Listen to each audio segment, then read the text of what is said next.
Hello guys, welcome back to my YouTube channel. Guys, इस video में आपको defragmentation के बारे में बताने वाला हूँ। काफ़ी सारे मेरे दोस्त हैं, काफ़ी सारे मेरे भाई हैं, वो ये कहते हैं कि यार मेरा जो डेस्कटॉप है, मेरा जो विंडोज़ पीसी है वो काफ़ी स्लो हो गया है। ठीक है? तो उस जो स्लो है, जो विंडोज़ पीसी आपका स्लो हो गया है, उसके पीछे का मेन कारण मैं आपको आज बताने वाला हूँ और आप उसको कैसे सही कर सकते हैं वो भी मैं आपको बताऊँगा। ठीक है? तो गाइस, बिना किसी देरी के चलिए वीडियो स्टार्ट करते हैं। और वीडियो स्टार्ट करने से पहले अगर आपने मेरे चैनल सब्सक्राइब नहीं किया है तो प्लीज मेरे चैनल को सब्सक्राइब करें, साथ ही साथ बेल नोटिफिकेशन आइकन दबाना ना भूलें। तो गाइस, आज हम पढ़ने वाले हैं डिफ्रेगमेंटेशन इन डेस्कटॉप। तो ये मैं बता रहा हूँ विंडोज प्लस जिसमें हार्ड डिस्क या हार्ड ड्राइव लगी हो। ठीक है? तो उस केस में क्या होता है, देखो आप कोई भी काम करते हो, मान लो आपने नया पीसी परचेज किया, तो नया पीसी परचेज करने वक्त उसकी जो हार्ड डिस्क होती है या हार्ड ड्राइव होती है, तो वो खाली होती है। ठीक है? तो जैसे जैसे आप काम करते रहते हो वैसे वैसे हार्ड ड्राइव का स्टोरेज जो है वो बढ़ता रहता है। ठीक है? मान लो आपने कोई गेम डाउनलोड कर लिया, आपने कोई फाइल डाउनलोड कर लिया, आप कुछ ऑनलाइन देख रहे हो, फिर वहां से आपने चीजें डाउनलोड कर ली, इमेजेस डाउनलोड कर ली, काफी सारी चीजें आपने डाउनलोड कर ली, तो आपका जो हार्ड ड्राइव का साइज है वो बढ़ता रहता है। ठीक है? फॉर एग्जांपल, मान लो आपकी जो हार्ड ड्राइव है उसकी स्टोरेज है 500 जीबी। ठीक है? आपने 200 300 जीबी मटेरियल जो है वो आपने डाउनलोड कर लिया, लेकिन आपको ये पता चलता है कि आपका पीसी धीरे धीरे स्लो हो रहा है। ठीक है? तो उस स्लोनेस को आपको दूर करना है, तो आप कैसे करोगे? तो सबसे पहले आप डिफ्रेगमेंटेशन का सहारा लोगे विंडोज पीसी में।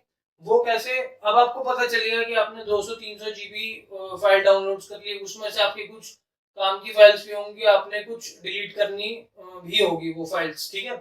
तो जो फाइल्स आपने डिलीट करनी है वो आप डिलीट कर सकते हो, जैसे कि मैंने यहाँ पे एक फ्लो चार्ट में दिखा रखा है कि आपकी जो हार्ड ड्राइव है इसमें कोई भी खाली स्पेस नहीं है। क्यों? क्योंकि आपने इसको भर दिया है एक तरीके से काम करके, या जो भी आपने डाउनलोड वगैरह किया हुआ है, जो भी फाइल्स आपने इसके अंदर डाली हुई हैं, उस वजह से जो आपकी हार्ड ड्राइव है वो काफी फुल हो चुकी है।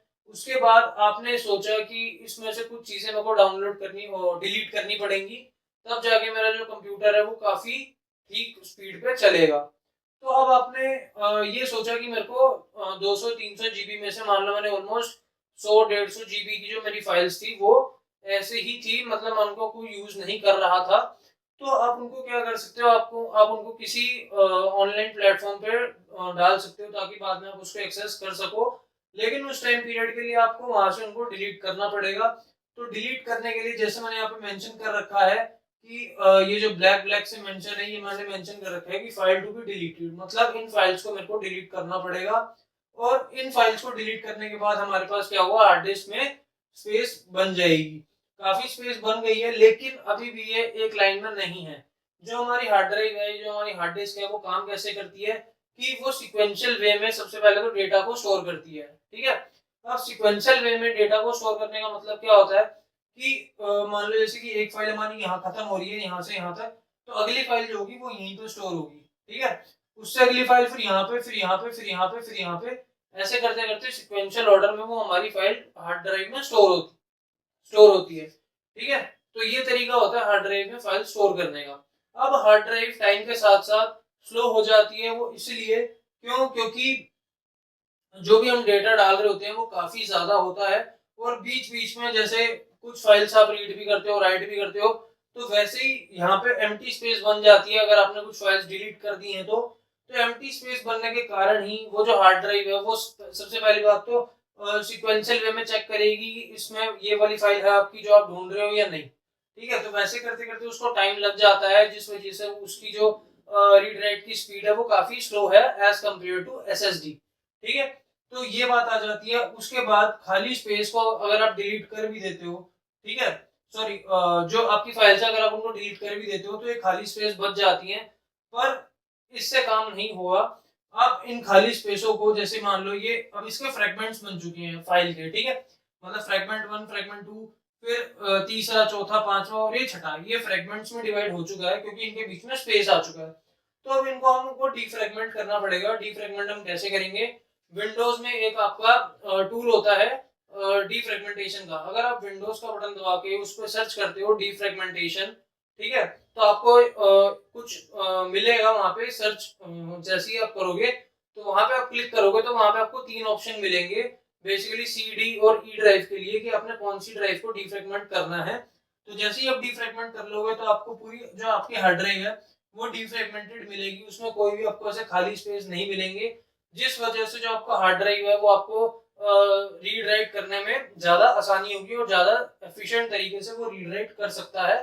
ठीक है, तो as compare to SSD hard drive slow होती हैं, बट हार्ड ड्राइव में भी काम कर रहे हैं आज के टाइम पे काफी लोग। तो उनके लिए मैं बताना चाहता हूँ कि उनके लिए डिफ्रेगमेंटेशन काफी अच्छा तरीका है हार्ड ड्राइव को एफिशिएंटली इस्तेमाल करने का।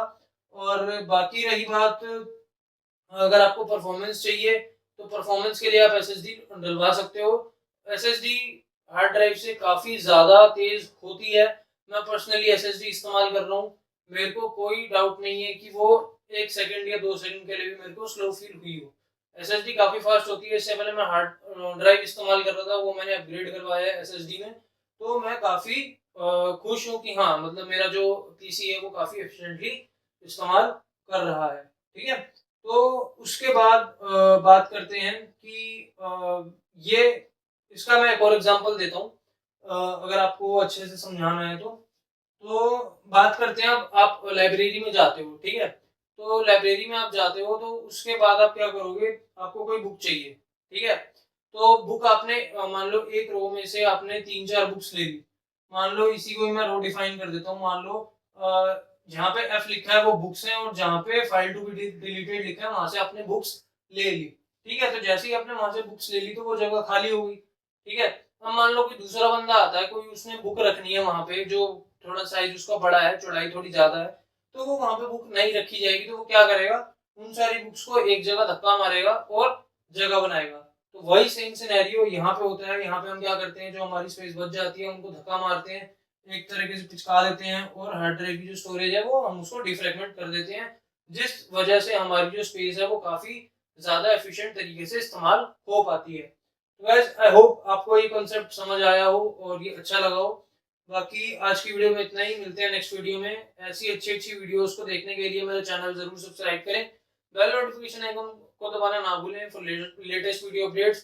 Till then I will see you next time.